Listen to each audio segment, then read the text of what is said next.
Most people believe they are independent thinkers. They believe their decisions are rational, conscious, and fully their own. But what if many of your decisions were emotionally influenced, without you noticing? Manipulation rarely looks aggressive.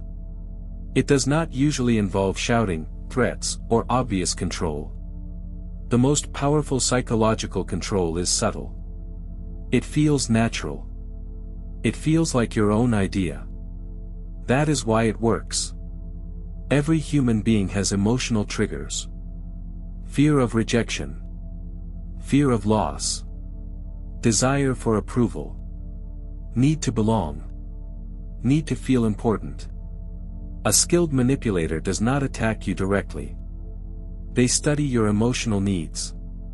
And then they press the right button. Imagine someone constantly reminding you how much they sacrificed for you. They never directly ask for anything. But you start feeling pressure. You begin to act not from desire, but from obligation. This is guilt manipulation. Or imagine someone slowly making you doubt your own perception. You clearly remember what happened. But they say, "You're overreacting. That never happened. You're too sensitive." At first, you defend yourself. Later, you question yourself. Eventually, you stop trusting your own mind. This is gaslighting. Manipulation becomes powerful when it is consistent and emotional. Your brain is designed to avoid social rejection. Thousands of years ago, being excluded from the group meant death.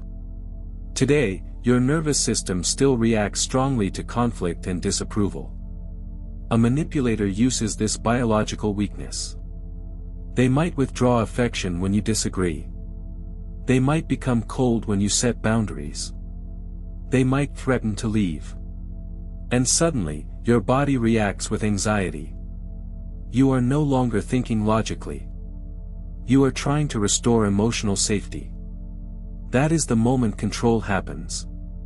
Most manipulation does not begin with cruelty. It often begins with charm. Intense attention. Compliments. Deep conversations. Promises of a future together. This creates emotional attachment quickly. When attachment forms too fast, rational thinking slows down. Later, when behavior changes, you hold on to the memory of the perfect beginning. You believe the good version will return if you try harder. This is called intermittent reinforcement. It is one of the strongest psychological conditioning tools. The same principle is used in gambling addiction. Unpredictable rewards create stronger dependency than constant rewards. Your brain becomes addicted to emotional unpredictability. That is why intelligent people can still stay in manipulative situations. Intelligence does not protect against emotional conditioning. Awareness does.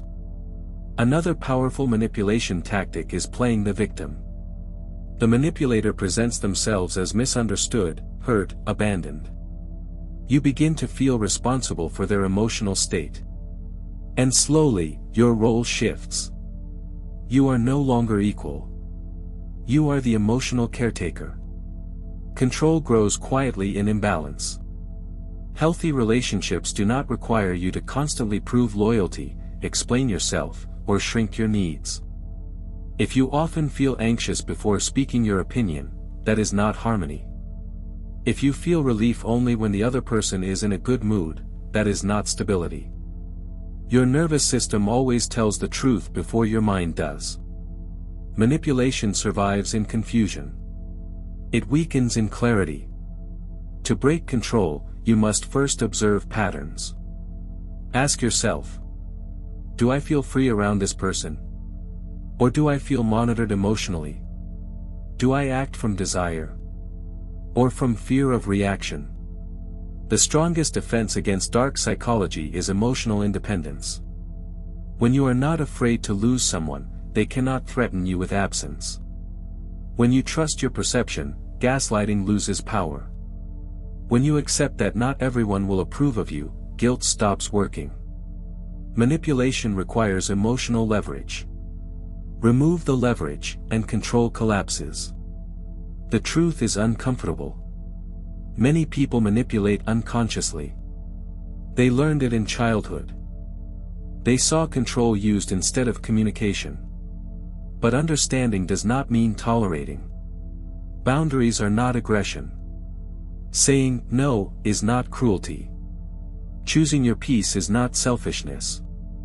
The moment you stop negotiating your self-respect, manipulation begins to fail. Because control only works on someone who is afraid. And when fear disappears, power shifts. You don't need to dominate anyone to be strong. You only need to become someone who cannot be emotionally cornered. And that starts with awareness.